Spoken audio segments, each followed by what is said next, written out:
This is Nick Coppedge here with the first episode of Open Discourse.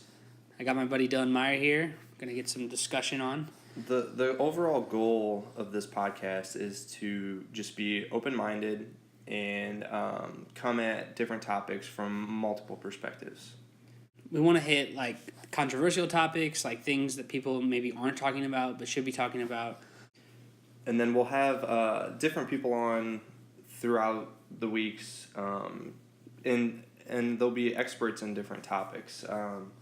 We have a bunch of ideas down the road, but today it's just going to be me and Nick. Just a little background information on me. Nick already said my name, but my name is Dylan Meyer. I'm 25 years old. My education background is an associate's degree. I attended Southeast Missouri University and Missouri State University for criminal justice. My religious views, I would say that I don't adhere to one particular religion, but I do believe in God. My political views, I would say that I'm more middle-leaning. I don't follow all conservative ideas or all liberal ideas. I kind of fall somewhere in the middle. I would also say that I'm more libertarian than anything, so I believe in smaller government. A little bit of background from me. Again, my name's Nick Coppedge. I'm 22 years old. I am about to finish a bachelor's in nursing and psychology this May 2019. My religious background, I grew up in a Christian household under various different names of non-denominational and Baptist. I currently would just consider myself a Christian if I'm asked. I'm a Christ follower. Politically, people would probably tell me that I sound conservative when I talk about economics, but they might say I'm a little bit more liberal when it comes to social issues. Our topic for today is dating. Dating in 2018, what it means, what are the differences dating today as opposed to in the past. And the first thing we're going to kind of hit on is traditional male and female dating roles and how they've changed recently and kind of what's the norm and our personal experiences with dating procedure. Right. And one example you brought up, Dylan, was splitting the check at a meal during a date today. So I guess, what was your experience in high school, college, now? So my personal experience would be that the guy pays for the check. And I know that sounds, kind of like old school, but I always wanted to pay for the check. I never wanted to split it or definitely not leave it up to the girl to split it. But I think that's more common nowadays than it was before. I think that going Dutch on a check is much more common. But yeah, I would always just pay for it. What about you? I was definitely raised to believe and understand that it was the male's responsibility to pick up the check, especially more so in dating, not necessarily in like married life. But if you're gonna go out there and be the one to take out the girl, like you're gonna fit the bill. Right, and it's kind of like, what should you do now in a day where everything is so equal and equality is so important? Should you open the door for somebody? Should you pull out the chair whenever you're on a first date with a girl?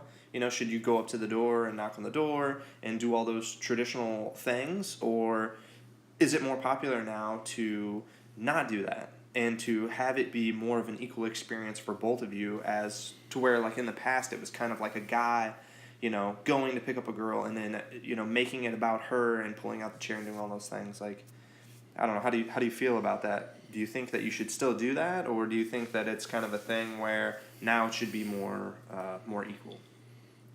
I feel like equality should like always be in mind when you're doing it, and I think guys can do things like hold open a door or pull out a chair in an equal way and not make it like one above the other.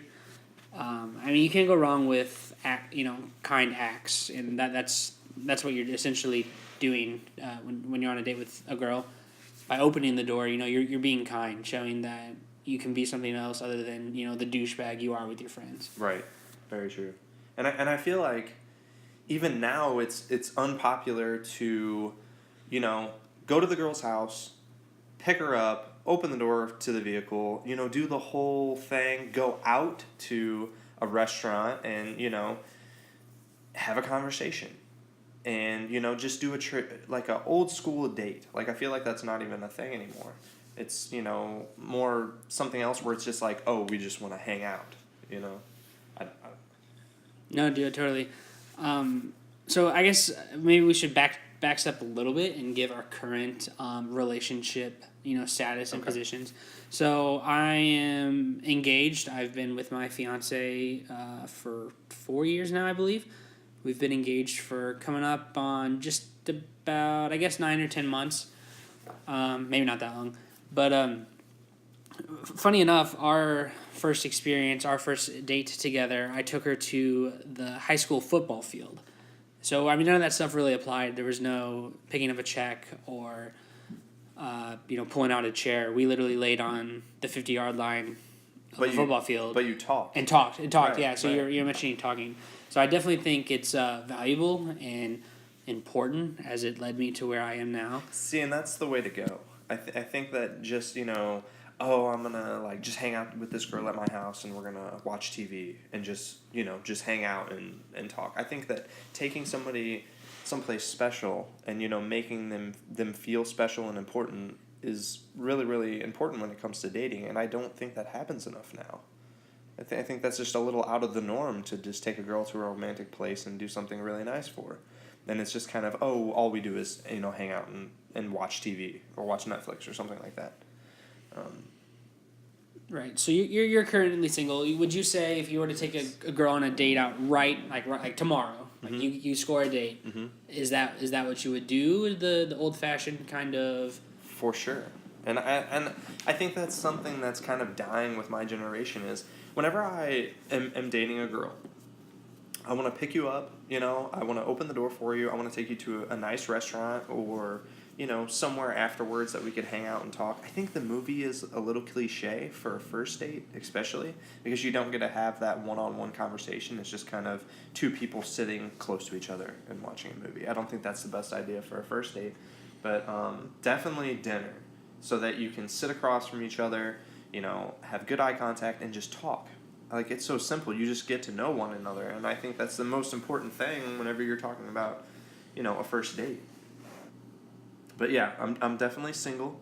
As far as my relationship status goes, not engaged like Nick. 100% single. Enjoying the single life, definitely. All right. So what else are we gonna talk about today? We talked about how the old is moving away, and although I'm out of the dating scene, I still hear about it.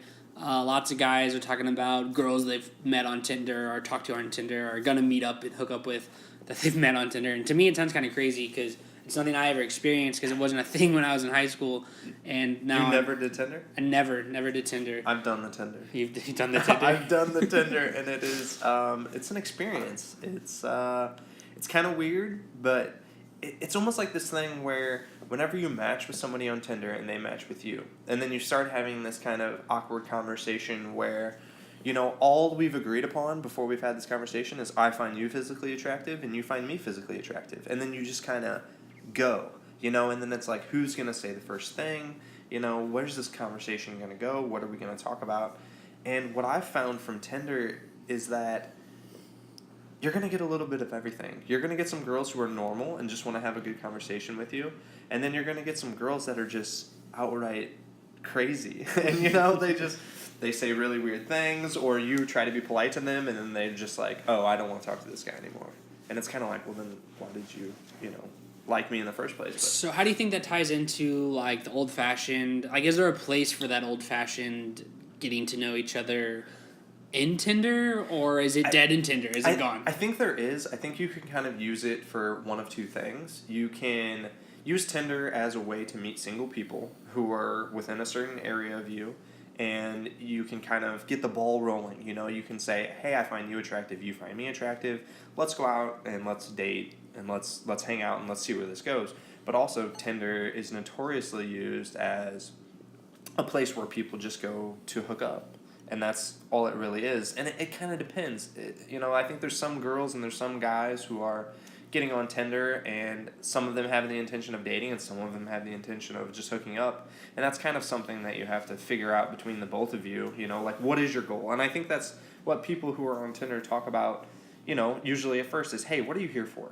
Are you here for dating, or are you here just to have a good time? So it really depends. I think it can be used for both. Okay, so there's some hope there. I mean, like I said, I've never experienced it, so I kind of have this maybe biased view of it is just the hookup place. But that's nice to know that you can still maybe meet the woman of your dreams or the man of your dreams on Tinder. True. Get it started that way. Other changes though, the whole Netflix and chill. Let's talk about that. It should not be a thing. Should not be a thing. It should be a thing for people who are already couples. Okay, like, I was gonna say. That's what Netflix and chill should be. It's like once you're comfortable with each other and you like know each other, and it's just like, hey, we're not gonna go out tonight. We're both just gonna stay in and watch some Netflix and like hang out, and have a conversation. But as far as like a first date or whenever you're just dating somebody and you're not living with them, Netflix and chill is not okay. It's like, especially a first date. If you ever like legitimately liked a girl and you're like, hey, for our first date, let's just come over to my house and watch Netflix. No, not acceptable. Done. 100%. You should not be like, that girl should not be okay with that. The guy should never say that. Like that is 100% not okay. But there is a place for it in relationships. In relationships, sure. I was gonna say. Definitely. I mean, being engaged and living with my fiance, sometimes like. Not necessarily the chill part, but like all we can do, bring ourselves to do, is to sit on the couch and binge watch a series or watch a new movie or something. Have you ever been watching a series with your significant other and you cheated on them by watching episodes ahead of them? Because that is not okay. Yeah, so that's something Corinne and I actually experience quite a bit. Maybe not so committing the cheating, of watching on, but Corinne gets mad at me because she can watch way more TV than I can. Right. So she wants to keep going. She wants to continue down the show, and you don't have the right. Exactly. Yeah, I'm like, I need a break. That's where confrontation will arise. Exactly. Sure. That's where the Netflix and chill goes bad in relationships. Definitely.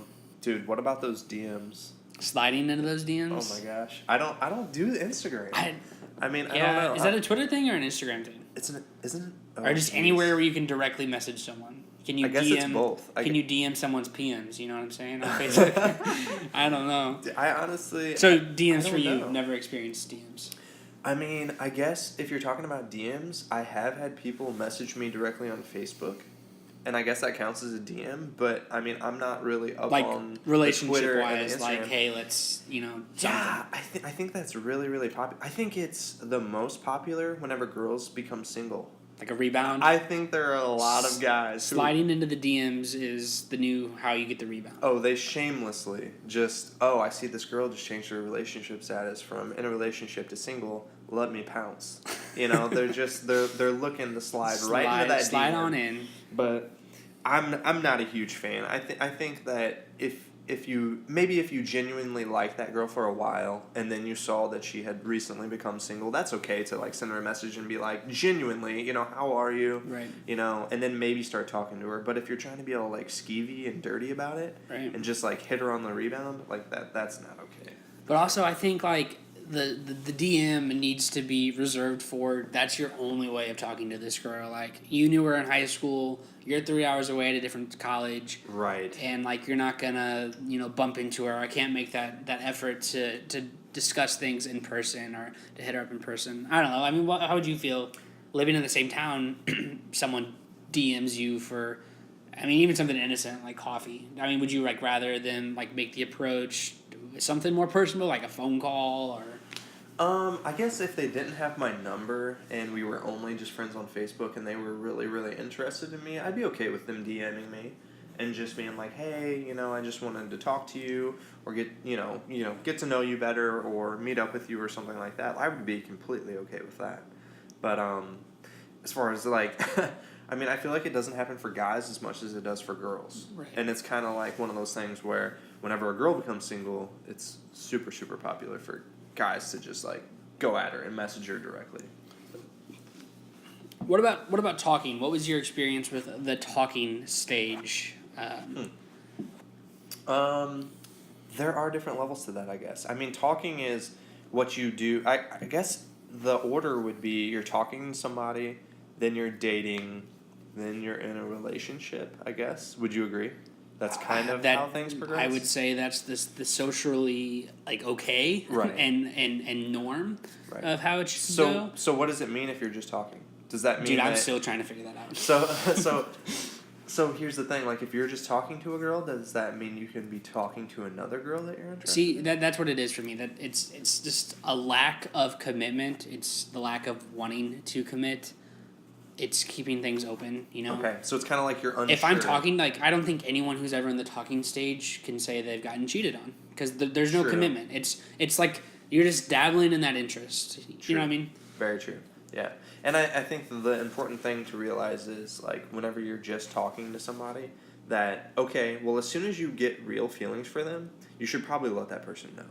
Or, you know, if you have genuine feelings for that person, then you should probably stop talking to the other people that you're currently talking to.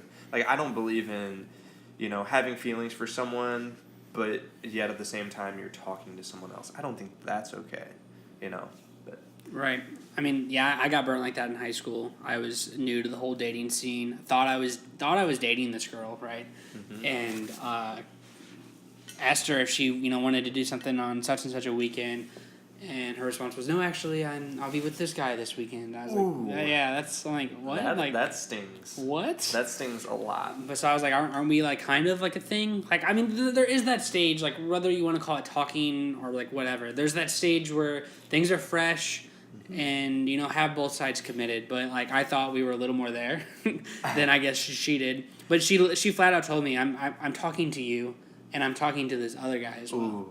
So how did you feel about it? You were just not okay with it? I mean, I was just instantly like, for me, that I just was not. Maybe he knew and was fine with it, but for me, I was like, no, I'm sorry. I think a lot of that is age dependent. I think whenever you're 16 and 17 and you find out that a girl you like and you're talking to is talking to somebody else, you're kind of a little more intimidated by that. Right. And you're like, oh, I don't think she should be doing that, and I want her to just be talking to me.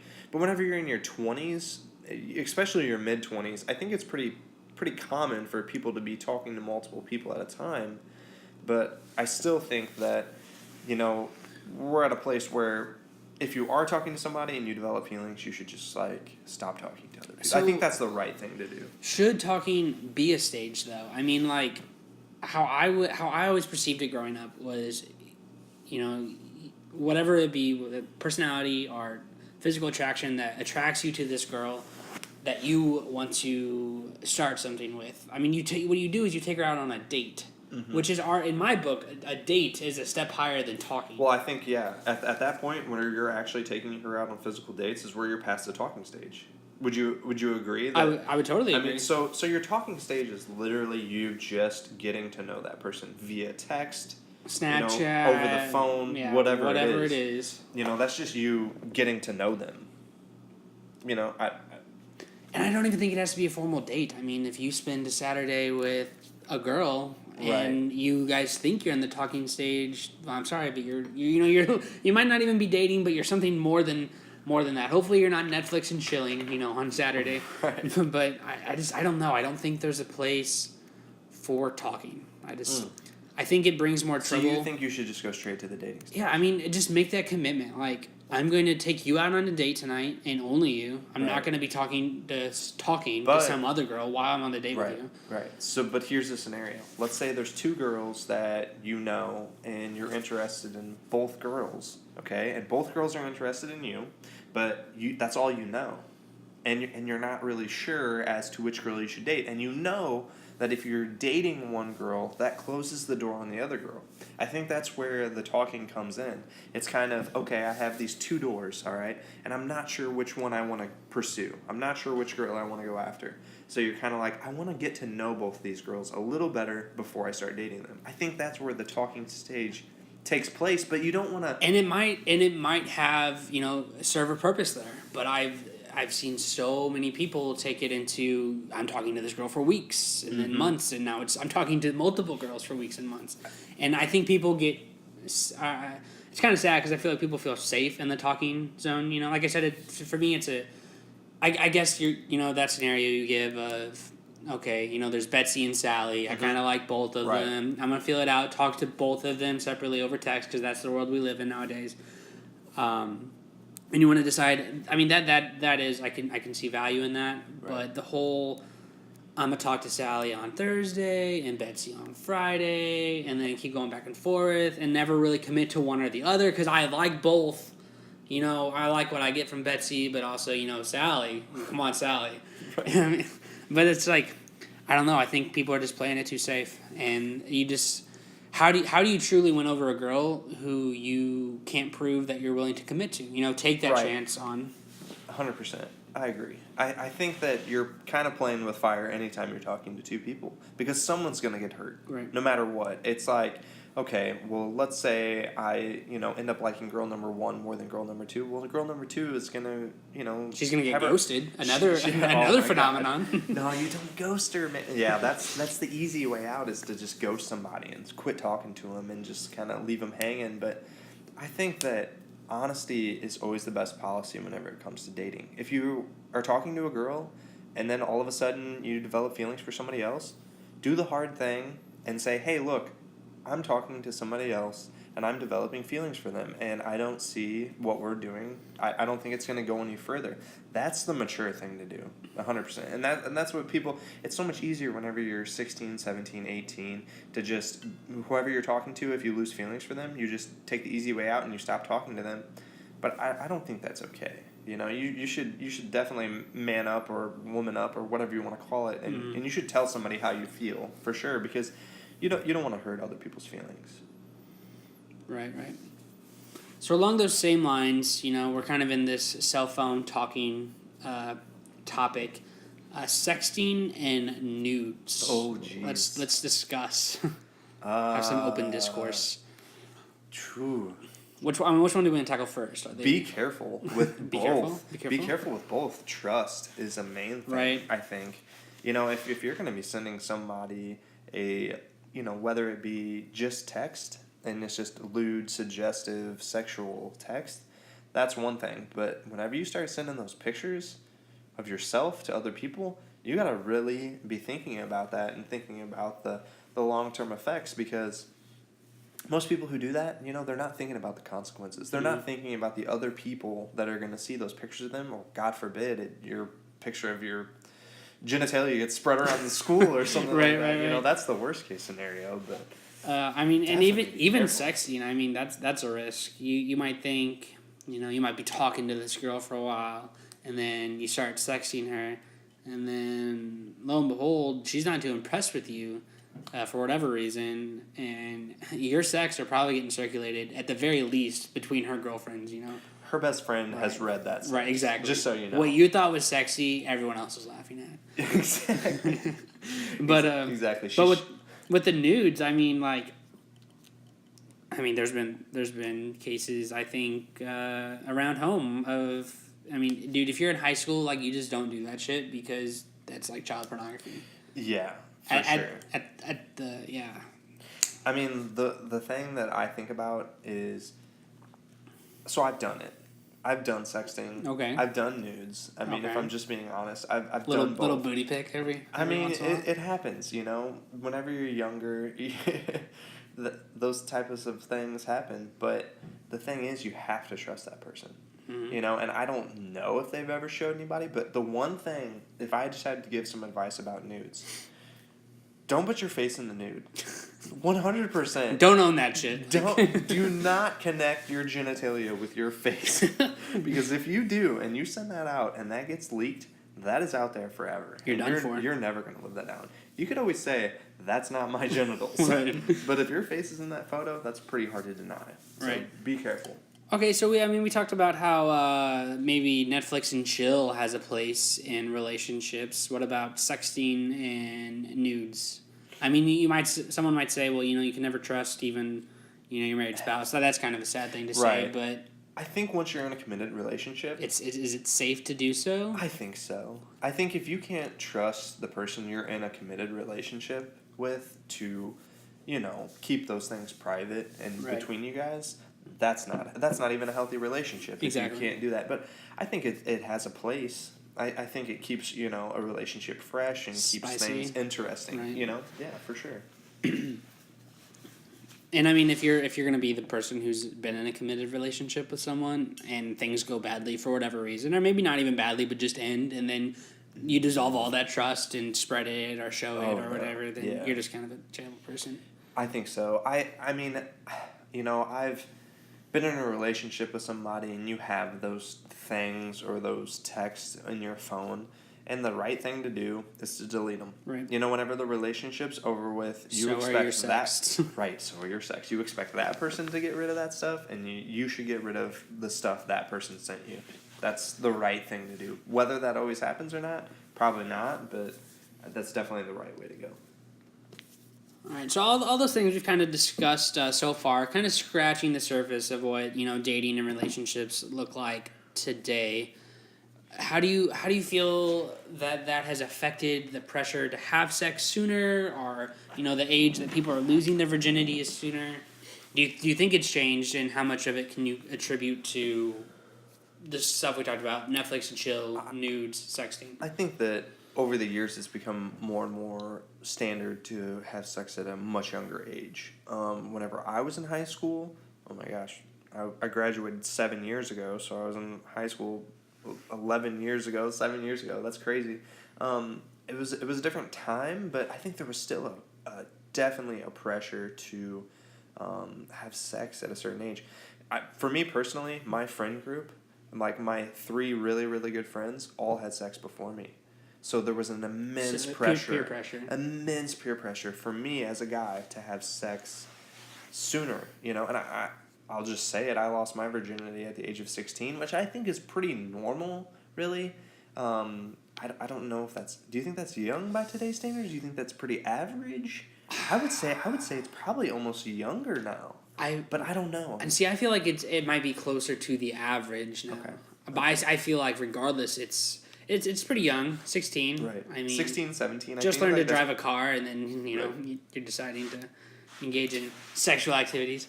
But so you mentioned the peer pressure. Would you say, could you attribute any of it to like the social pressure, like maybe like what was expected of you, kind of like that classic movie scene of like the high school prom night, of losing your virginity? Was any of it that, or was it strictly, okay, my 3 best dudes have had sex, I feel like I need to have experienced that by now? It was even worse than that. They would just give me shit all the time. Oh, really? They would literally be like, bro, when are you going to lose your virginity? Well, that's pretty shitty. I'd be like, come on, man, like, it's fine, I'm going to do it when I'm ready. But like, no, really, eventually it got to the point where I just wanted to lose it. And the girl I lost my virginity to, I wasn't even in a relationship with. It was kind of this thing where I was attracted to her, she was attracted to me, and I don't think she lost her virginity to me. I think she just took my virginity. But wow. I don't know, what a weird experience though, because you're so unsure of like everything that's going on. I mean, I can't imagine. So would you say you regret? Do you regret losing it at 16, or regret that particular experience? Either one. I don't. And I think that it's different for guys and girls. I think guys don't really put a lot of pressure on themselves for losing their virginity, or don't make it as big of a deal. And I think that girls... Like to hold on to it? Yeah, I think girls want to make it more special in general. But then again, I think there's some girls out there who just want to lose it just like the guys do. You just want to get it over with so that you can say, oh, I'm not a virgin anymore. Right. And that feels important. But really, in the grand scheme of things, I don't think it is. I feel like both genders equally kind of have, those experiences. There's, like, I would almost dice it up to 50-50. Like, 50% of girls, just fine with getting rid of it, or face this peer pressure and feel the need to get rid of it. And, half of them are wanting to save it for whether it's love, marriage, whatever. And I think maybe it's a little bit more skewed with guys. I personally fall into the category where I was wanting to save it, to make it, I don't know, as special as the word. I mean, like, you have to take my religious... More significant? I think my religious background, obviously points to a key part of it. For me, it was no sex until marriage. Right. That being said, I did lose my virginity at age 18. It was out of high school, though, so maybe a little different experience for most people. But yeah, I was 18, and some people would be like, well, what about your religious views? And that's a long discussion for later. But because I don't think I necessarily contradicted any of my religious views. But like I said, that would be a discussion to have it some other time. But yeah, I don't know. I feel like they're. I mean, clearly your friends. I mean, were they younger than 16 when they had? One of them, yes. One of them, I think, was 16. One was like either 14 or 15 at the time. See, I can't even. Which imagine. is too young. That's too young. Which is definitely too young. But I don't know. I don't think like 16 is a bad age to lose your virginity. But there are people who lose it older, and people who. I think if you're losing it younger than 16. Okay, so like, what is your cutoff of too young? Oh man. I think anything lower than that seems super biased for me to say, but I think anything lower than what I did. I think anything lower than what I did is not okay. I mean, I don't know. Let's just be honest. You don't even know what's going on at the age of 16. Like you think you do, but oh my I mean, gosh. it's a scary place to be. There's so much like talk about sex, like from your friends or what you see in media, and you don't really have a grasp of it at all. I mean, I don't know anyone who had a grasp of their sexuality or what sex should mean in high school. Yeah. I think everyone was capable of understanding it and participating in it, but I mean, it's a lot of searching for everyone. You got to take into your religious, your personal religious beliefs, your beliefs about your own body and your own sexuality, stuff like that. But I think we were all kind of lost. So would you say that it's getting younger? Do you think it's happening? So. Like there's 13s, 14-year-olds. That's the norm? Yeah, yes. No, I don't know about the norm. But definitely creeping. All I've heard is that it just keeps getting lower and lower and lower. And that people at a younger age are much more promiscuous than we were at that age.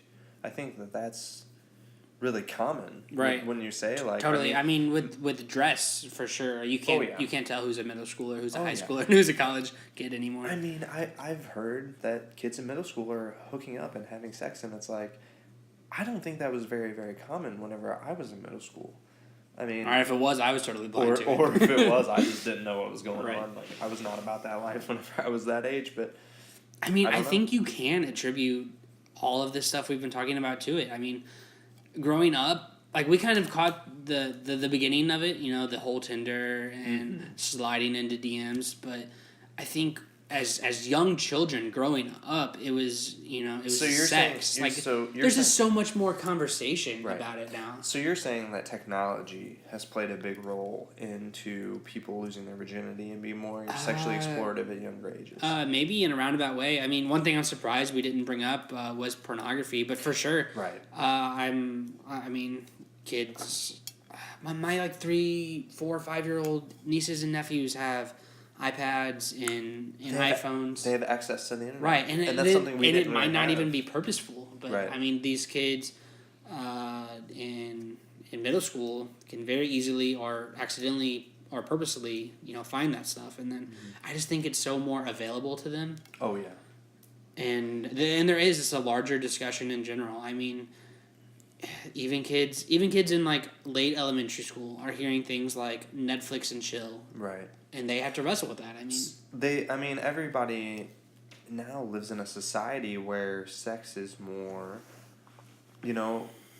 popular. I mean, it's on TV, it's in media. It's in advertisements. For things that are non-sexual, they use sex to sell it. And the problem is, like you brought up, is that if you're curious about something and you're young, most likely you have a tablet or some type of device where you can figure out whatever you want to figure out. Right. I mean, even innocent curiosity can lead you to a naked woman on the internet. Exactly.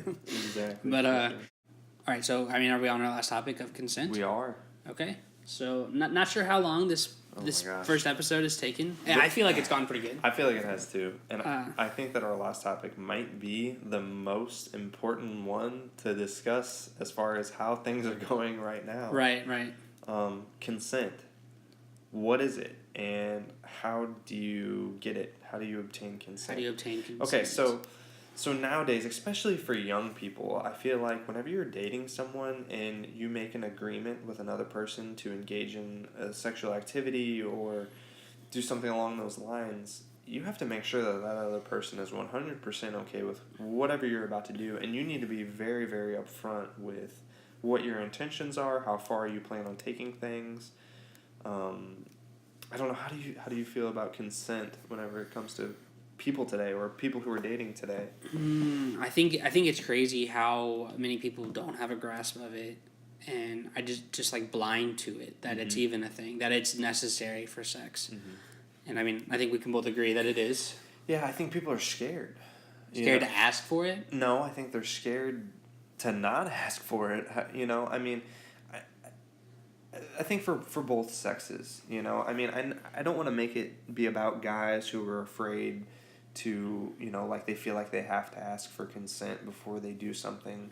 But, I think that there are more people who are afraid of the repercussions now, or they should be. They should be more sensitive to the repercussions, because I think that sex, back in the day was just trying something with somebody and kind of seeing where it goes and feeling it out.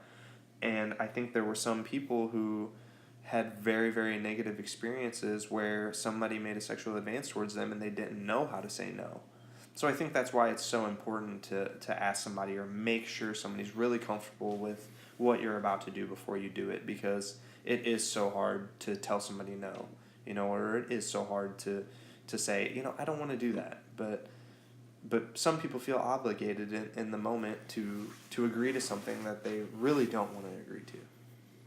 Okay, so what is consent then? Is it a mutual agreement to engage in a sexual activity? I think it's just a conversation that you have with somebody, and I think that it's really, really important to get to know somebody. It's more important now to get to know somebody before you're doing those things. And I don't think you have to like sign a contract or like make it awkward or something like that, but I think just communication between the two people and saying, hey, are you okay if I do this thing, or are you okay if we do that? I don't think that's wrong, and I don't think it necessarily kills the mood. I think that it's really, really important. I mean, it builds trust, and it builds. I mean, at the heart of sex is relationship. So to not have those conversations, you're kind of losing out on what the sex is really meant to be. Right. How to get it? So you're saying just a straightforward, just a verbal conversation. Can we do this? I think it's the most important part, is just having a verbal conversation. Whenever things get weird, though, is whenever drugs or alcohol are involved, and it's kind of this thing where I don't know how drunk you are, or you don't know how drunk I am, and it's kind of like, well, what if we're both drunk? And then we both wake up in the morning and one of us regrets it, and then you say, hey, I don't think we should have done that. I mean, at that point, it becomes a definite issue. So you're saying drunken to the point that neither were really able to consent, but the act still took place. Is that what you're saying? Yeah. Is that the scenario we're looking at here? There is a specific scenario that I'm thinking of that I heard on a podcast where it was a guy and a girl in college, and they were both drinking. They were both drunk. And the guy woke up the next morning and he realized how intoxicated he was and how intoxicated the girl was. And he was so afraid of what might happen to him that he actually called campus security on the girl first and said that she took advantage of him. Wow. Which I don't think that's right either. But I don't know. It's such a tricky situation, and it's difficult. And it's like, what should you do? I'm not really 100% sure. I just think communication is the key. Yeah. So let's say you obtain consent, and then they start to engage in the act of whatever it is you've consented upon, and halfway through, one of you gets cold feet and says like no more, or actually I regretted this and wants to stop. At that point, you have to stop. No matter what, because if you don't, let's just say the girl decide, the girl or guy or whatever the relationship is, guy, girl, whatever, as soon as some person says, I don't want to do this anymore, at that point you have to stop what you're doing. It can't be you can't even I don't even think it's okay nowadays to try to cohere somebody, to be coercive and to try to be like, oh look, it's fine, let's just do that. That's not even okay. You're kind of crossing a boundary at that point, I think.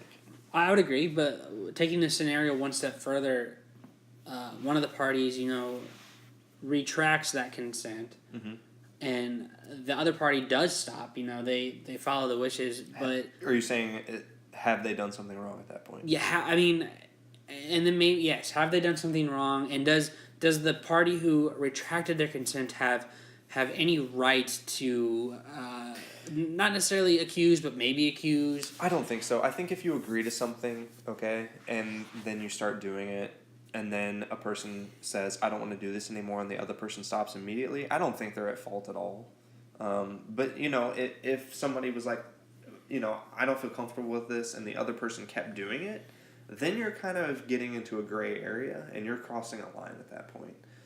As far as what action should be taken after that, again, that's up to the person who feels like they've been wronged. That's really their spot. Whether they want to get up and walk away, whether or not they want to talk to somebody else about it, whether or not they want to press charges if they feel like it's something that's that severe. That's kind of a situation basis.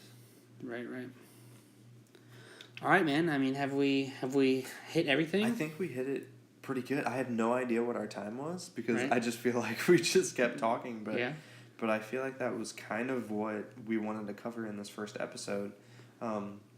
As far as the next episode, I'm not sure if it'll be just us, but we might have someone else, and we're gonna have a completely different topic. So I feel like it went really well for the first time. And for those of you listening, and hopefully that our audience base will grow as we continue to grow. But I'd love to get your guys' input on what we've discussed. Definitely hit us up. We'll try to provide a way for you guys to give us feedback on what we discussed and hear your opinions, but also to give us ideas of what you think people should be talking about, because sometimes Right. there's topics that need to be discussed, and some people just need to bring them to light. So that was the first episode of Open Discourse, right? Yeah, definitely. Thank you everybody who listened. If you're still here with us after we've babbled for who knows how long, we appreciate you. Yeah, just let us know what you think and what topics you want us to discuss, and just let us know how you feel. And we'll catch you next time on Open Discourse. Brah. It's still recording, but I gotta pee so bad. do you? How long was that? I bet it was like... Hey guys, hope you enjoyed the ending audio and the podcast as a whole. If you would like to contact us with a word of encouragement, suggestions, or of course more discourse, feel free to send us an email at open.discourse, @gmail.com.